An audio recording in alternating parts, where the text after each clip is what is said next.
Here we are.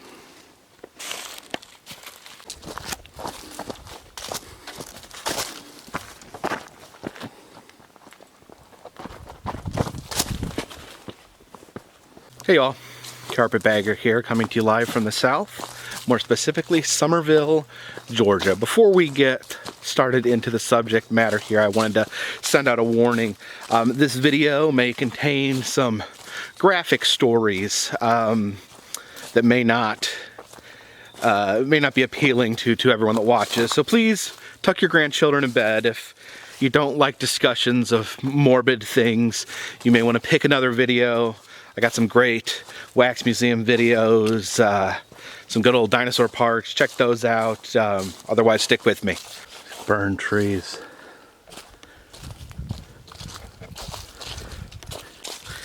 This is way further out in the woods than I anticipated. I'm no biologist, but the water here has this like spooky black tainted color to it. Like it's absorbing pure evil out of the ground. Alright, here it is. The ruins of Corpsewood Manor. The site of some horrific murders that occurred in the 1980s.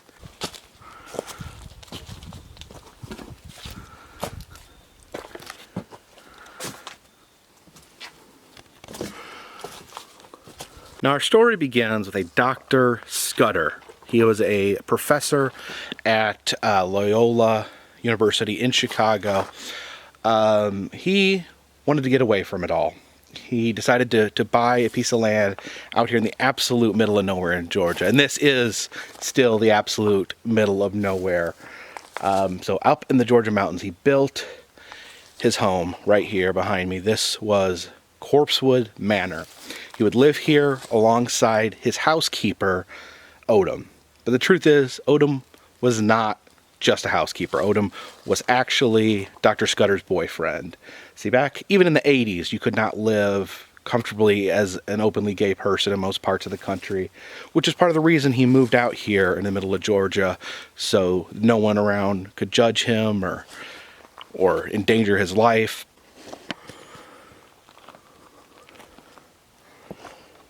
Now, Dr. Scudder was a very, very interesting individual. At the very least, he had a tremendous fascination with the occult. And I don't think anyone really knows to what depth his interest in the occult was, if he was fully on board or just enjoyed collecting and learning about it. Now, here is what is known as the Pink Room. This was a detached area from the main house where Dr. Scudder and Odom would have company. They'd have rendezvous, they'd drink, do drugs, have sex in this private, separate area from the house. Now one day, a 17-year-old boy came hunting through these woods. His name was Avery Brock, and he met Dr. Scudder and Odom. And what happened from there, little fuzzy. But he did form some sort of relationship with the two and would visit up here at Corpsewood Manor. But all his interactions with Dr. Scudder and Odom would take place in the Pink Room. It's believed that there may have been an intimate relationship between the three of them, that they would do drugs and have sex in the room together.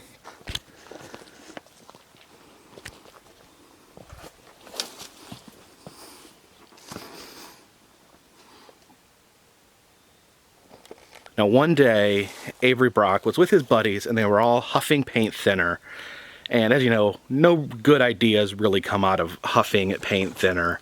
And during this paint thinner huffing session, they decided to rob Dr. Scudder's mansion. They figured he must be a millionaire, you know, because he was never allowed, Avery was never allowed in the main house. He was only allowed in the Pink Room.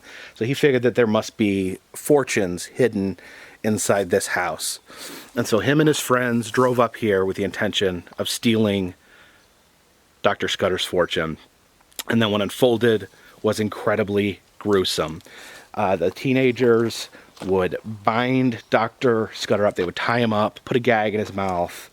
They killed his 2 dogs in front of him, and then they killed his boyfriend Odom, and then they would finally kill Dr. Scudder. And Dr. Scudder's last words were infamously, "I asked for this."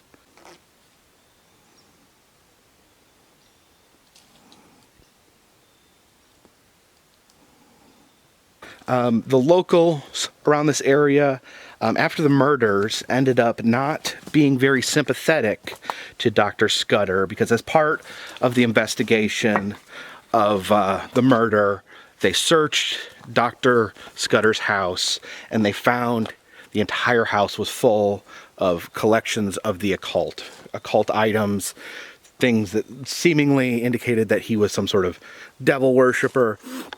So a lot of the townsfolk believed that Avery should not be charged with murder. They came up with stories that Dr. Scudder and Odom must have drugged Avery or placed him under some sort of satanic spell, that he was sucked in to their demonic coven, if you will.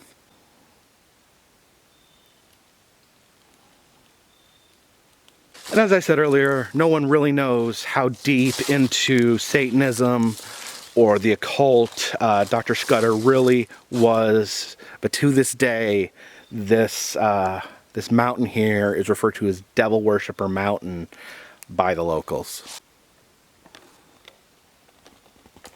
And as you see, the manor is in ruins. It did suffer a major fire in the 1980s, shortly after the murder. You know, who knows? People may have come up here and burned the place down because of the satanic link.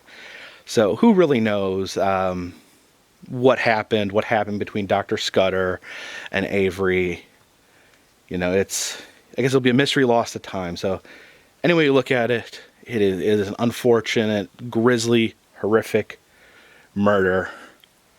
Very sad. A lot of sadness here on these grounds. Now, I am not a paranormal expert in any means. I don't do paranormal investigations. That's not the purpose of these videos. But this is recognized as a paranormal hotspot in the paranormal community. People claim, you know, strange, unusual things. People say that the ground itself is cursed. And one legend is that if you remove a brick from Corpsewood Manor, that you will be cursed for the rest of your life. Guess there's only one way to find out. Appreciate you guys watching. If you enjoyed this video, please look down in the description. I have an interactive map that shows all the places I've been, and you can make suggestions on places that you feel I should go. If you'd like to support the channel, I sell t-shirts down below, and I have a Patreon where if you donate at least $3 a month, I will send you a postcard while I'm out on my road trips. And for now, this one's in the bag.